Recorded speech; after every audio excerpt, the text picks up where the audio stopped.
제 부모님 이야기입니다. 네. 옛날 분들 성격 그리고 고집 이해하려고는 합니다만 저희 아버지께서 40년 동안 끊임없이 여자 문제로 어머님 속을 썩겠습니다. 네. 제 아버지는 이 문제를 남자로서 파워라고 자부심을 가지고 계시는 분이고요. 제 어머님 나이가 70인데 아직도 집 밖을 마음 편히 놀러 못 나가십니다.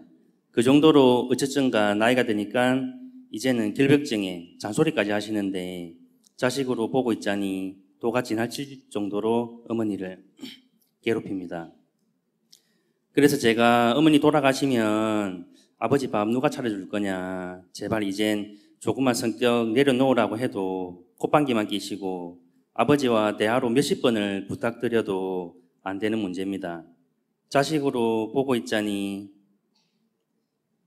해줄 수 있는 건 내색 안 하고 자주 찾아뵙는 것뿐이라는 게 짧은 제 생각인데, 어머니 아버지 때문에 저도 많은 마음고생해서 이제는 암이 걸릴 것 같습니다.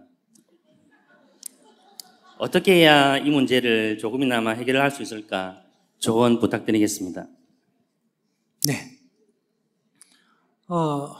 어떤 일을 잘하는 사람이 못하는 사람을 가르쳐야 돼요? 못하는 사람이 잘하는 사람을 가르쳐야 돼요? 아니, 자기가 한번 얘기해봐. 어떤 일을 잘하는 사람이 못하는 사람 보고 이렇게 하면 된다, 이렇게 가르쳐야 돼요? 못하는 사람이 잘하는 사람 보고 가르쳐야 돼요? 잘하는 사람이 못하는 사람을 가르쳐야 됩니다. 확실해? 지금 자기 나이 몇 살이야? 40살입니다. 40살. 결혼했어요? 예, 결혼했습니다. 예, 애들 몇이에요? 아들 하나, 딸 하나, 초등학생 2명 있습니다. 예, 그러면 아이들 지금 초등학생이라고? 네. 네. 아직 그러면 아이들 장가 보내고 시집 보내고 못했잖아, 그죠? 네. 근데 어머니 아버지는 애들 몇 명 낳았어요? 4남매 낳으셨습니다. 그럼 자기보다 2명이나 더 낳았잖아. 네. 그리고 지금 애들 다 장가 보냈어요, 안 보냈어요? 다 보냈습니다. 그러면 아버지가 또, 부모가 더 지금 능력이 있나? 자기가 더 능력이 있나? 근데 자기가 아버지 보고 이래라 저래라 하면 아버지가 들을만 하겠나? 아버지는 바람도 피고 뭐도 하면서도 애 넷이 놓고 기어가 장가 보내고 다 했는데 자기는 바람도 못 피우는 주제에 애도 아직 쪼만하고, 그러니까 자기가 아버지가 바람을 폈다 하는 것만 움켜쥐고 자꾸 문제를 삼는데, 둘이는 짜가락짜락 싸우면서도 4명을 낳아서 키우고 다 보냈단 말이야. 싸워가면서도. 자기는 안 싸우고도 지금 못했잖아. 그러니까 아버지가 자기 말을 들을 가능성은 전혀 없어. 그건 아버지가 나빠서 자기는 그렇다 이렇게 생각하는데, 자기가 아버지 말을 들어야지 아버지가 왜 자기 말을 듣겠어? 경험적으로 모든 게 아버지가 더 앞서는데, 자기가 굉장히 첫째는 착각도 유분수다 이런 말 있잖아. 착각이 너무 심하고, 두 번째는 그건 자식된 도리로 할 얘기가 아니에요. 자기 없어도 잘 사니까. 지금 결혼한 지 자기가 40, 부모님 결혼한 지 40년이 넘었잖아, 그죠? 싸우면서 못 살 것 같으면서 40년 잘 살았어, 안 살았어? 살아왔기 때문에 앞으로도 잘 살 거야. 전혀 자기 신경 안 써도 돼. 그러니까 두 분 내가 싸우든 어떻게 하든 건 신경 쓰지 말고 자기 가정이나 잘 돌보면 돼. 걱정거리가 아니에요. 알겠습니다. 그래 이제 틈나면 어때요? 가주는 거, 아버지 보고 그런 얘기 한다고 아버지가 들을 사람이 아니잖아. 그러니까 그래도 내 아버지니까 그냥 가고 싶으면 가야 되면 인사하고 그런 거 따지지 말고, 어머니가 전화 오면 들어만 주고, 어머니 전화 받고 자기가 어머니 편이 돼버리면 아버지 나쁜 사람이 된단 말이에요. 아버지가 진짜 나쁘면 어머니가 아버지하고 살까 안 살까?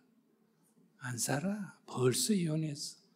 같이 사는 거는 마음에는 안 들지만은 그래도 아직 버리기에는 아깝기 때문에. 그걸 알아야 돼. 자기도 나중에 마누라가 마음에 안 들어도 불평을 하면서도 사는 거는, 그러니까 내 마음에는 안 들, 딱 내가 원하는 100은 안 되지만 70점은 되기 때문에 버리기에는 아깝기 때문에 다 군지렁군지렁 하면서 사는 거예요. 알았어요? 조금 네. 정신 차리세요, 젊은 사람. 그리고 부모님이 사이좋게 지내는 방법은 있을까, 없을까?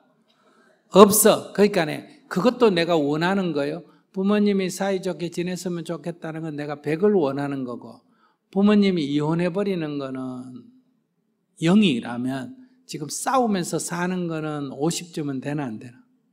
돼요. 그러니까 그래도 이혼 안 하고 사는 것만 해도 대단하시다. 이렇게 늘 존경을 해야 돼. 마음을 그렇게 먹어야 부모에 대한 효심이 일어나는. 항상 아버지는 저게 문제다, 뭐 문제다. 그러면 자기가 불효자가 되는. 그럼 문제 해결에 도움이 되냐? 아무 도움도 안. 자기는 자기대로 괴롭고. 그런 문제 있는 아버지의 아들이란 것 때문에 자존심 상하고. 욕하면서 닮는다 이런 말이 있어. 나중에 또 자기가 닮을지도 몰라. 그러니까 아버지에 대해서 잘했다는 게 아니라 내가 원하는 만큼은 안 되지만은 그래도 없는 것보다는 낫다. 어머니가 뭐라 그러시면 알겠습니다. 어머니 아이고 힘드시죠. 이렇게 얘기해야지. 아버지를 두둔해도 안 되고 아버지를 비난해도 안 된다. 두둔하면 지금 기분 나쁘고 어머니가. 기분이 나빠가 얘기하는데 두둔하면 기분 나쁠까 안 나쁠까? 욕을 하면 어때? 나중에 기분 나빠. 자식이라 키워놓으니까 지 아버지를 뭐 한다?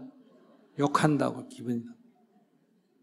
그러니까 그런 남의 부부싸움에 절대 끼어들면 안 돼. 스님이 정문적설할 때 부부싸움에 끼어들든 안 끼어들든 절대로 안 끼어들. 아무리 여자가 일어나가 남편 욕을 해도 남자가 여자 욕을 해도 제가 안 끼어들죠. 저의 관점은 그래도 너희들은 나보다 낫다. 너희는 싸우더라도 시집장가를 갖고 나는 그것도 못 해봤다. 그러니까 나보다 나은 사람인데 내가 그 끼어들 이유가 없잖아. 그죠?